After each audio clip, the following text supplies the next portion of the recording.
नमस्कार। आप सभी का मेरे YouTube चैनल प्रज्ञादीप पर स्वागत है।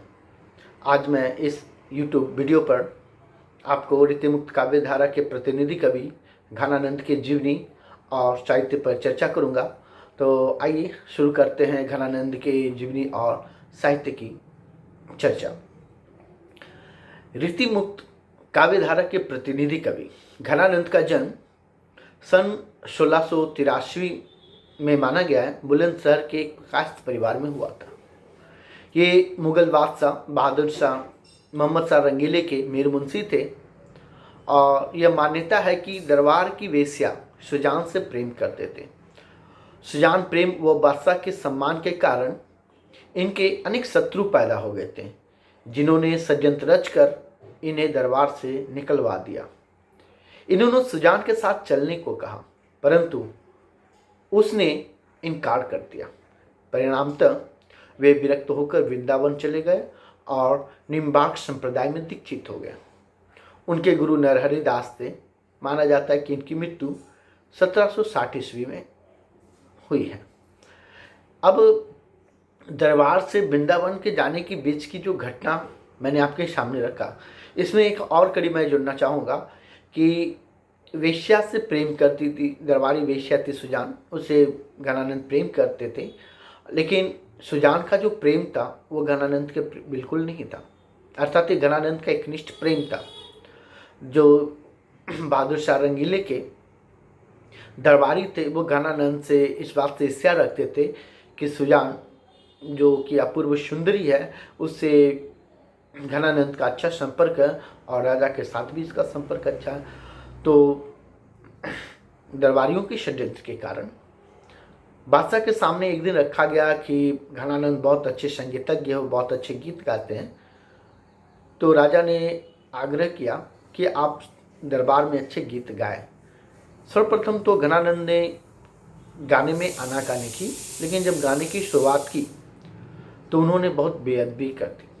सुजान के समक्ष अपने आप को बैठकर बादशाह को पीट कर बादशाह के पास भी दिखाकर बैठ गया। उन्होंने बहुत अच्छा गीत गाया, संगीत का प्रदर्शन किया, किंतु बादशाह इसकी बेअदबी से इतने रुष्ट हुए कि उन्हें दरबार से निष्कासित कर दिया।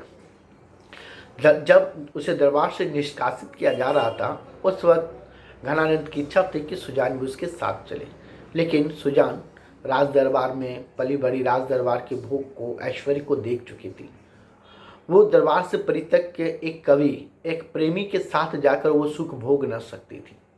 अर्थात वो जिस सुख को भोग रही थी उस सुख को त्याग नहीं सकती थी। इसलिए वो घनानंद के साथ जाने से इनकार कर दिया। और इनकार करने की वजह ये भी है कि घनानंद का जो प्रेम था वो एकनिष्ठ प्रेम था। सुजान की तरफ से उसकी कोई प्रेम नहीं थी, किंतु सुजान ने जब उसे इनकार कर दिया तो उसे संसार से विरक्ति उत्पन्न हो गई और वहाँ से वो वृंदावन चले गए। वृंदावन में जाकर निम्बार्क संप्रदाय में दीक्षित हुए और राधा कृष्ण के प्रेम में भक्ति परक रचनाएं लिखने लगी। इनकी प्रेम की शुरुआत लौकिक धरातल से होती है, लेकिन लौकिक धरातल से होते हुए ये अलौकिकता को प्राप्त करते हैं। माना जाता है कि सिकंदर लोदी के आक्रमण के समय ये उनके सैनिक जब वृंदावन में थे तो किसी ने बताया कि घनानंद मोहम्मद शाह रंगीले के मीर मुंशी है, इनके पास अपार संपत्ति है। अब इस अपार संपत्ति की प्राप्ति के लिए सैनिक उन पर हमला करते हैं और उनसे पूछते हैं कि बहादुर शाह रंगीले की अपार संपत्ति कहाँ है।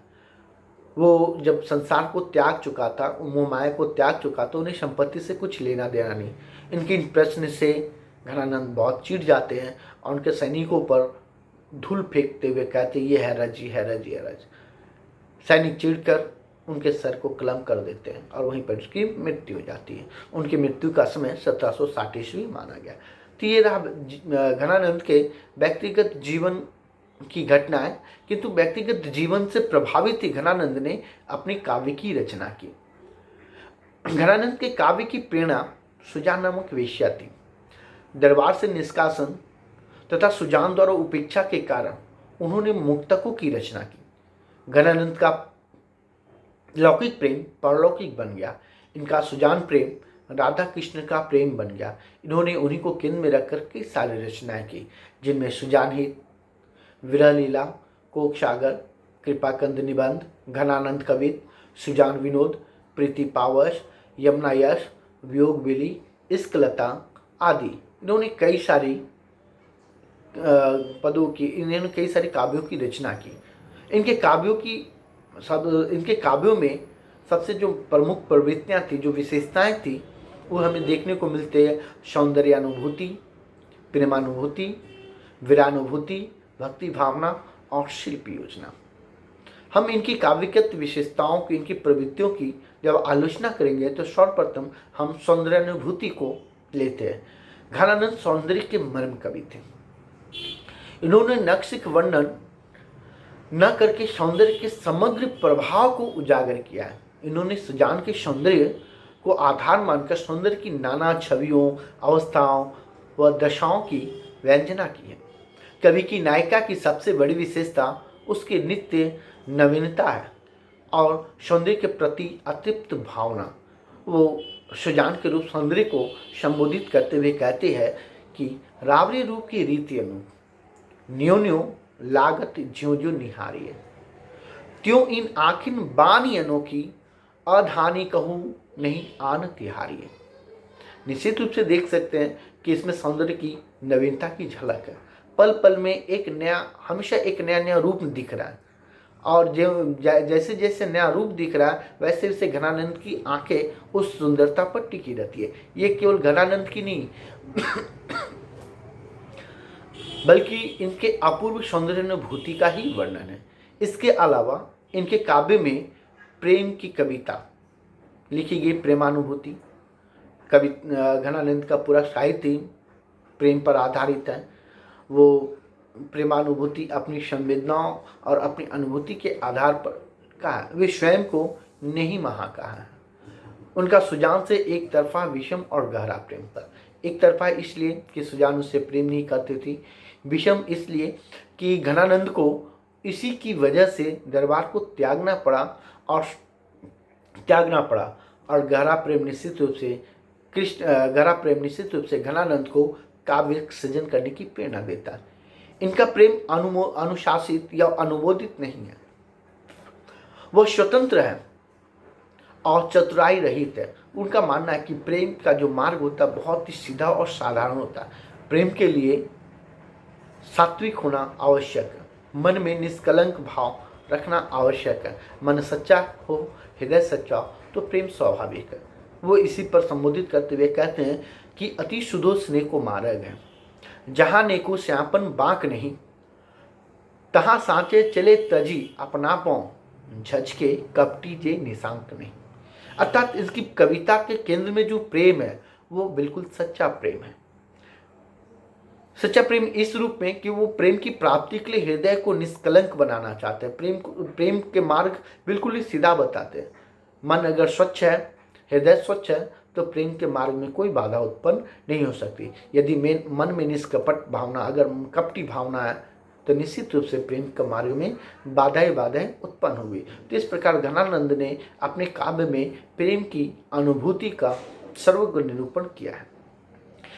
और इसके साथ साथ घनानंद के काव्य में हम प्रेम के प्रति वीरानुभूति की भावना को भी हम देखते हैं। वीरानुभूति निश्चित रूप से इसके काव्य का प्राण है, क्योंकि जब सुजान से बिछड़ने के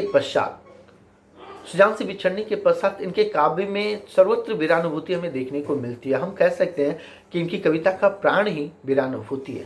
ये आलोचकों ने इन्हें प्रेम की पीर कहा है और उनकी कविता में प्रेम के जिस दर्द की अभिव्यक्ति की गई है रीतिकाल के किसी भी साहित्य में नहीं। इसकी प्रेम की पीर की जो अभिव्यक्ति है वो सच्चा है, अनुभव तक की हुई है, अनुभव के आधार पर की हुई है।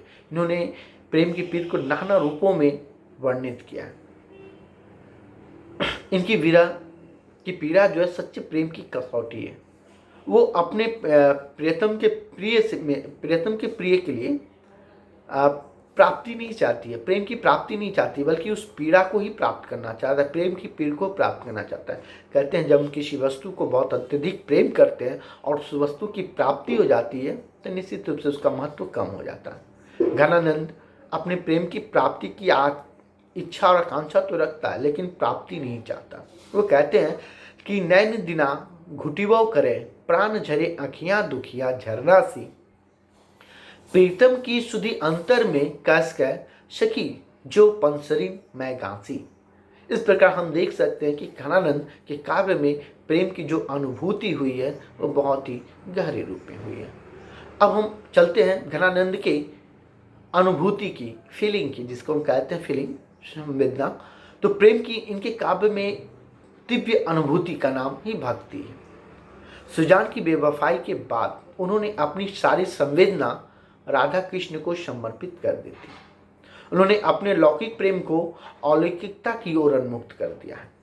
उनका ईश्वर के प्रति प्रेम है, उनका ईश्वर के प्रति प्रेम आप देख सकते हैं कि राधा मदन गोपाल की जय, सेज बनाऊं दूध फेन फीकाओ करे, बर बसन बिछाऊं, बासंती नौ कुसुम ले रुचि रुचही रचाऊं, नौ परवा गर्भी भाव सो तीन पर बरगाऊं। इस प्रकार हम देखते हैं कि भक्ति की जो अनुभूति है घनानंद के काव्य में वो सर्वत्र दिखाई पड़ती है। इनका लौकिक प्रेम जब अलौकिकता को प्राप्त करती तो वो इनका प्रेम जो था वो भक्ति के रूप में समर्पित हो जाता है। अब हम इनकी अनुभूतियों की बात करते हैं। घनानंद के काव्य में बहुत ही सहज और स्वाभाविक अनुभूतियों की अभिव्यक्ति की गई है। इनकी अभिव्यक्तियों में किसी प्रकार का चमत्कार नहीं है। उन्होंने जिस अनुभूति को भोगा उसको ही अपने काव्य में स्थान देने का प्रयास किया। इन्होंने यथास्थान अपनी अनुभूतियों को अभिव्यक्त करने के लिए लोकोक्तियों का, मुहावरों का, अलंकारों का, शब्द शक्तियों का, बिंबों का प्रयोग कर उन्हें स्वाभाविक बनाने का प्रयास किया। साथ ही साथ अभिव्यंजना शक्ति को भी समृद्ध करने का प्रयास किया। घनानंद के काव्य में कवित और सवैया के माध्यम से इन्होंने इनकी रचना की है। इनकी भाषा ब्रज है और ये काफ़ी प्रभावशाली है। इनके काव्य में लक्षण और व्यंजन की भी प्रधानता है। इस प्रकार हम संक्षेप में कह सकते हैं कि घनानंद के भाव और विचार कि शिल्प की दृष्टि से घनानंद का काव्य उच्च कोटि का काव्य है। हिंदी साहित्य जगत में रीतिकाल के रीतिमुक्त काव्य धारा के अंतर्गत घनानंद ने जिस तरह की काव्य का सृजन किया, जिस प्रेमानुभूति को अनुभव कर काव्य को भाव के रूप में अभिव्यक्ति दी, वो अन्य साहित्य में अन्यत्र दुर्लभ है। धन्यवाद।